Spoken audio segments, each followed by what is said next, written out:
فوج کو نشانہ بنانا ہے. اور اس نے کہا کیا تھا ہمیں سارا ویسے نہیں پتا. روزانہ فیصل نصیر کا نام اور عاصم منیر کا نام اور سارے جرنیلوں کا یہ لے رہا تھا. ہمیں نہیں پتا تھا. سب کو پتا تھا کہ یہ فوج کے اوپر حملہ کر رہے ہیں.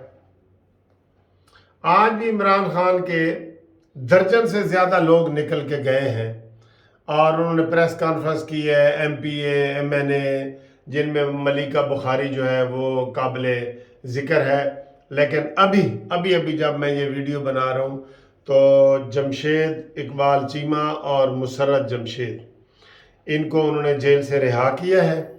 اور اب دیکھیں کہ آج وہ پریس کانفرنس کرتے ہیں یا کل کرتے ہیں. انہوں نے تو پہلے ہی کہہ دیا تھا کہ ہم پی ٹی آئی میں اب نہیں رہیں گے. کون اب رہ سکتا ہے یار؟ کون رہ سکتا ہے؟ لیکن ابھی بھی میں کہہ رہا ہوں نا کہ کل بھی عمران خان نے 3 تقریریں کی ہیں اور ابھی یہ سارا کچھ کر رہا ہے. اس کو پکڑو، کان مروڑو اس کے، اس کو وہ عبرتناک سزا دو. اس نے 10,000 خاندان ڈائریکٹ تباہ کر دیے اور پورے پاکستان کو علیحدہ برباد کیے. جو 10,000 بندے پکڑے گئے ہیں ان کو اب کون چھڑوائے گا؟ اس کے وکیل جائیں گے اس کے وکیل. ضمانتوں پہ کون پیش ہوگا؟ کیس کون کرے گا؟ ان کو کون؟ یہ کسی کا کچھ نہیں لگتا. اس نے یہ انگوٹھا دکھانا ہے سب کو، میں کسی کا کچھ نہیں. اب بھاگنے کی تیاریاں ہو رہی ہیں، بڑی خبریں آ رہی ہیں بھاگنے کی. اور ابھی بھی اس کو سبق نہیں ملا دیے. اس نے آج بھی کہا جی کہ فوج کیوں آئی ہوئی ہے، اس کو چیلنج کیا ہے سپریم کورٹ میں. اس نے جناب وہ جوڈیشل کمیشن کو چیلنج کیا ہے. اس کے اندر کیوں ابھی تک یہ رمق باقی ہے؟ مجھے اس بات کی سمجھ نہیں آ رہی کہ شہباز شریف صاحب اس کو مزید کیوں اتنی چھوٹ دے رہے ہیں کہ یہ ابھی بھی دائیں بائیں ایسے نظر آ رہا ہے.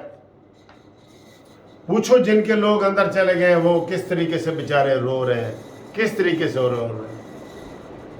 لیکن وہ بھی بیچارے نہیں ہیں.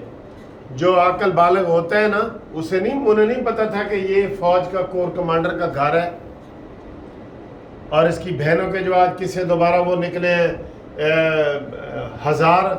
5,000 کنال زمین انہوں نے ہتھیائی ہے، عظمہ نے اور علیمہ نے.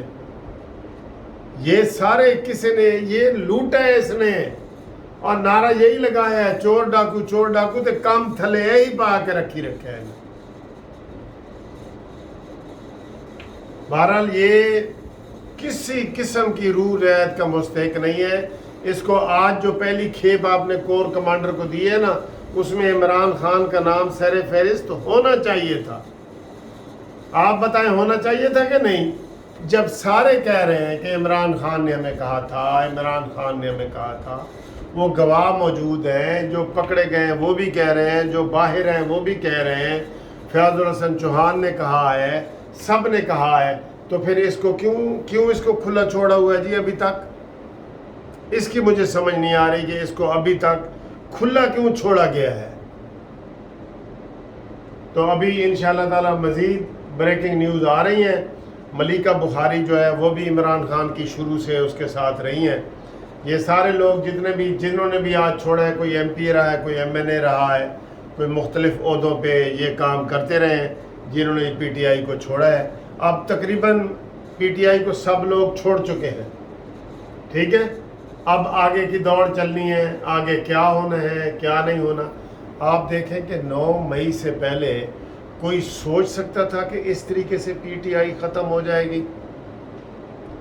یہ اللہ کا کرم ہوا ہے کہ یہ فتنہ تھا جو تھوڑا نقصان کر کے ختم ہوا ہے. بالکل تھوڑا نقصان کر کے. یہ وقت کا فرعون بنا ہوا تھا. لہذا ہم یہ امید کرتے ہیں کہ اس کو قرار واقعی سزا دی جائے گی اور سب سے پہلے گرفتاری کر کے اس کو ملٹری کورٹ کے تحت عمران خان کا مقدمہ چلایا جائے. یہ ہمارا مطالبہ ہے، قانونی ٹی وی کا مطالبہ ہے، میرا مطالبہ ہے، آپ لوگوں کا مطالبہ ہے کہ نہیں؟ مطالبہ آپ کا بتائیں. مطالبہ ہے تو لکھیں کہ عمران خان کو فوری طور پہ ملٹری کورٹ میں مقدمہ سب سے پہلے مقدمہ اسی کا چلنا چاہیے. یہ مطالبہ ہے نا آپ کا؟ ٹھیک ہے.